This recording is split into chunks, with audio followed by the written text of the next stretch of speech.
इस थकान के वजह से अगर बॉडी लैंग्वेज डल था तो ये भी एक मामला हो सकता है, क्योंकि तेजस्वी यादव की बात करें तो इतने कम उम्र में प्रचार करते करते इनको इतनी थकान हुई कि कमर में पट्टी बांधे और लास्ट आते आते जो है ये व्हील चेयर तक पर बैठे दिखाई देने लगे थे। तो एक युवा नेता की अगर ये स्थिति हो सकती है तो 60 और 70 साल उम्र जो पार कर चुके नेता हैं उनकी स्थिति क्या रही होगी। इस वजह से भी उनका बॉडी लैंग्वेज डल हो सकता है। लोकसभा चुनाव 2024 के 7 चरणों का चुनाव समाप्त हो चुका है और 4 जून को इसका नतीजा सामने आ जाएगा। लेकिन लोगों की जिज्ञासा होती है कि समय से पूर्व ही सब कुछ वो जान ले। इसी का नतीजा है कि चारों तरफ अभी जो है चुनाव का ही चर्चा हो रहा है कि कौन सा नेता जीतेगा, कौन सा हारेगा, किस पार्टी की सरकार बनेगी, किस पार्टी की सरकार नहीं बनेगी। तो इन्हीं लोगों के जिज्ञासा को शांत करने के लिए विभिन्न चैनलों तथा तंत्रों के द्वारा एग्जिट पोल किया जाता है, ताकि इन लोगों के जिज्ञासा को समय से पूर्व शांत किया जाए। एक तरीके से ये पूर्वानुमान लगाते हैं लोगों से बात करके, ग्राउंड पर जाकर वहां की स्थिति को देखकर, चुनाव के समय, वोटिंग के समय किस तरीके से लोग वोटिंग कर रहे हैं, हर बूथ पर जाकर ये लोग देखते हैं। उसके आधार पर ये लोग एक पूर्वानुमान लगाते हैं कि कहां से कौन ज्यादा वोट ला रहा है और कौन सी पार्टी है, कौन सा सांसद जीत रहा है।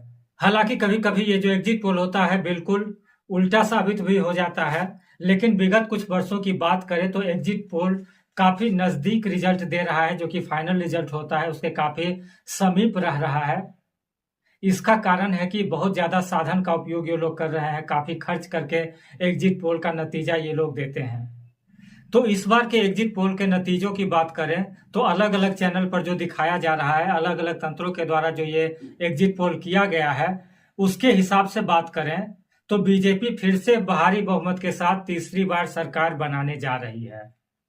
और जितना भी एग्जिट पोल का नतीजा देखा और अगर उसका निचोड़ निकालें तो एनडीए गठबंधन को 350 से 400 के बीच सीट आने का उम्मीद है।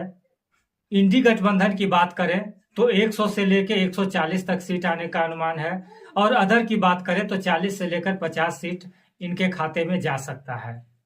हालांकि महागठबंधन के दावों की बात करें तो ये 300 से 350 सीट का क्लेम कर रहे हैं कि इतनी सीट पर ये लोग जीत हासिल करेंगे और पूर्ण बहुमत का सरकार ये लोग बनाएंगे। भाजपा की बात करें तो 400 के पार इसी नारे के साथ इन्होंने चुनाव का आगाज किया था।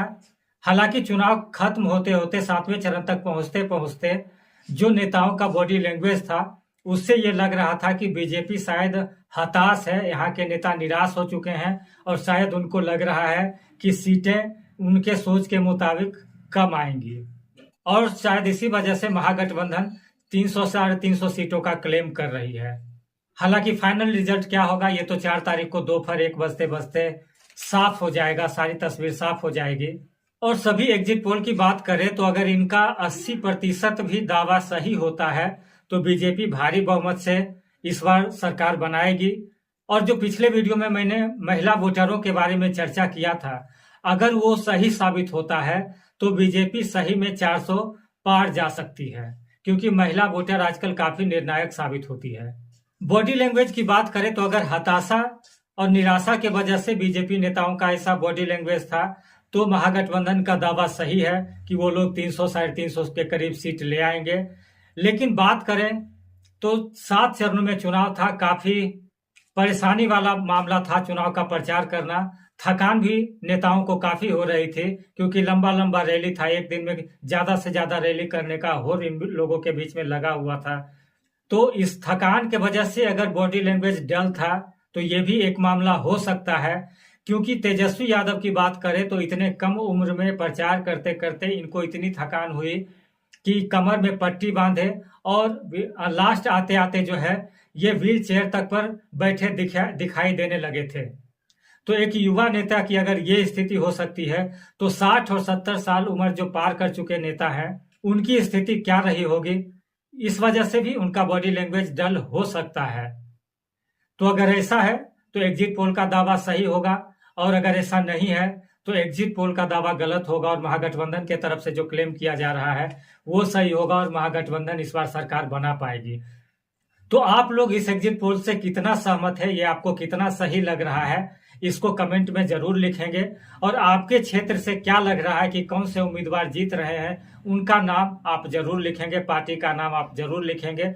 और इस वीडियो को ज्यादा से ज्यादा शेयर करें ताकि ज्यादा से ज्यादा लोग बता इस क्षेत्र से कौन सा सांसद जीत रहा है और कौन सा सांसद हार रहा है। और जो नए लोग हैं कृपया चैनल को सब्सक्राइब भी कर लेंगे और अपने दोस्तों के बीच शेयर जरूर करेंगे। तो मिलते हैं अगले वीडियो के साथ, तब तक के लिए नमस्कार।